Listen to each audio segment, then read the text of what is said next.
Hello नमस्कार दोस्तों, एक बार और आप सभी लोगों का बहुत बहुत स्वागत है। जैसा कि आप देख सकते हैं एमपी ऑनलाइन की वेबसाइट पर आप आते हो, नवीन सूचनाएं पर क्लिक करते हो तो सबसे नीचे कार्यालय जो कलेक्टर जबलपुर है इसकी तरफ से एक अपडेट दी गई है। डाटा एंट्री ऑपरेटर के पदों के लिए यहाँ पर जो है आपकी भर्ती निकाली गई है। जब आप इस पर क्लिक करते हैं और जो है सेवाएं वाले ऑप्शन पर जाते हैं तो 27/9 से इसका आवेदन स्टार्ट हो चुका है और 8/10 तक इसके आवेदन होने हैं। आवेदन करने के लिए आपको यहाँ पर क्लिक हेयर पर बटन क्लिक करना होगा। उसके बाद में डेटा एंट्री ऑपरेटर का आपका जो है पर्सनल डिटेल्स भरना होगा, मैरिटल स्टेटस डालना होगा। एजुकेशन डिटेल्स में आपका 10वीं 12वीं कंपलसरी है।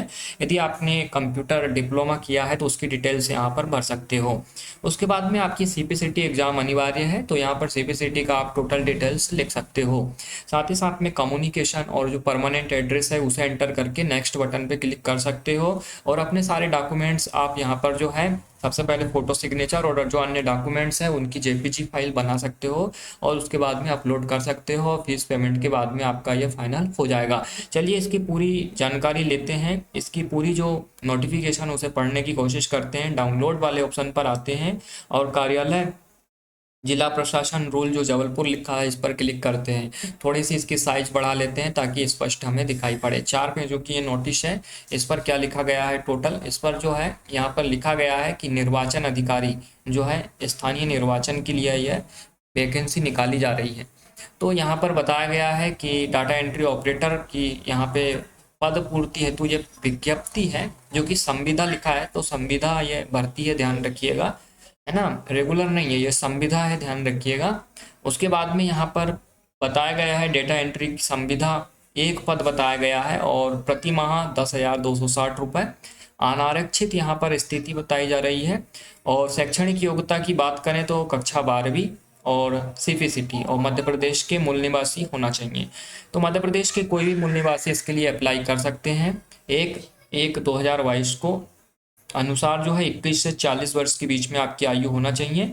महिला या अनुसूचित जाति या अनुसूचित जनजाति है और अन्य पिछड़ा वर्ग है तो अधिकतम आयु 45 भी आपकी हो सकती है। आधे आवेदन करने की जो अंतिम तिथि है 8 अक्टूबर 2022 लिखा है, दिन शनिवार, ध्यान रखिएगा 8 अक्टूबर 2022 दिन शनिवार। आवेदक जो है निर्धारित प्रारूप में केवल ऑनलाइन ही प्राप्त किए जाएंगे। मतलब जो आवेदन है आप ऑनलाइन कर सकते हैं, ऑफलाइन स्वीकार नहीं है। ठीक है, आपको ऑनलाइन ही यहाँ पर आवेदन देना होगा। और जो है आयोग की जो आवेदन पत्र का प्रारूप संबंधित जानकारी है mplocalelection.gov.in से आप डाउनलोड कर सकते हैं। बताया जा रहा है कि शैक्षणिक योग्यता, मूल निवास, आरक्षण और आयु की शर्तें पूरी करने वाले आवेदक का चयन सीपीसीटी परीक्षा में कंप्यूटर प्रोफिशिएंसी में प्राप्त अंकों के आधार पर मेरिट से किया जाएगा। इसमें जो फाइनल सिलेक्शन होगा आपका वो यहाँ पर ध्यान रखिएगा केवल मध्य प्रदेश के मूल निवासी, शैक्षणिक योग्यता और आरक्षण और आयु की शर्तें जो पूरी करते हैं तो उनका जो सीपीसीटी का आपका कंप्यूटर प्रोफिशिएंसी में स्कोर रहा है। ध्यान रखिएगा यहाँ पर कंप्यूटर प्रोफिशिएंसी की बात की जा रही है, न कि टाइपिंग की। ठीक है, तो कंप्यूटर प्रोफिशिएंसी मतलब जो कंप्यूटर वाला सेशन होता है आपका 75 नंबर का, तो उसमें जो हाईएस्ट किए होंगे तो उनका यहाँ पर सिलेक्शन किया जाएगा मेरिट से। फिर सीपीसीटी परीक्षा में अंग्रेजी और हिंदी टाइपिंग में क्वालिफाई करना आवश्यक है और दूसरी शर्त यह है कि आपका हिंदी और इंग्लिश दोनों क्वालिफाई होना चाहिए बस।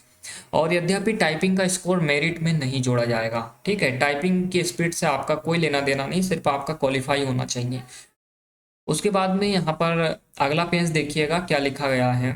संशोधित आदेश लिखा गया है, ठीक है, 23/9/2022 का, कि यहाँ पर एक पद निकाला गया है 10,260 प्रति माह है, अनारक्षित है और तीनों एबिलिटी वही है, वही चीज़ें सारी यहाँ पर बताई गई है। 8 अक्टूबर तक यहाँ पर आवेदन आपका होना है।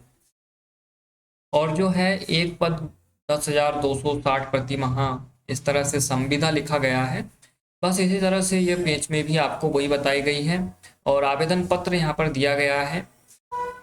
तो आवेदन पत्र में आवेदक का यहाँ पर नवीनतम एक फोटो चिपकाने को कहा है जो कि 100 प्रमाणित होना चाहिए और 100 सत्यापित होना चाहिए। 100 सत्यापित करना होगा आपको जो है सिग्नेचर करके वहाँ पर। साथ ही साथ में आवेदक का नाम, अंग्रेजी में नाम, इस तरह से अन्य जानकारी आपको भरनी होगी और यह डिटेल्स घोषणा करना होगा। और उसके बाद में यहाँ पर हस्ताक्षर भी आपको करने होंगे। तो इस तरह से ये तो आवेदन बताया गया है, जो कि यहाँ पर शायद ऑफलाइन होता होगा। तो ये तो ऑफलाइन है, लेकिन ऑफलाइन यहाँ पर स्वीकार नहीं किए जाएंगे जो बताया गया है। इसका आवेदन आपको ऑनलाइन ही एमपी ऑनलाइन की वेबसाइट से यहाँ से करना है। तो चलिए मित्रों, आई होप कि आपको क्लियर हो गया होगा कि किस तरह से इसका आवेदन करना है। चलिए मित्रों, फिर मिलते हैं एक नई वीडियो में, जब तक के लिए गुड बाय। यहाँ पर इस आवेदन पत्र में नोटिफिकेशन में कोई फीस की डिटेल नहीं बताई गई है। जब आप आवेदन अप्लाई करोगे तो उसके बाद ही आपको पता चलेगा कि इसमें कितनी फीस लग रही है या नहीं लग रही है। तो आप हमें कमेंट के माध्यम से बता सकते हैं। तो चलिए मित्रों, फिर मिलते हैं अगले वीडियो में।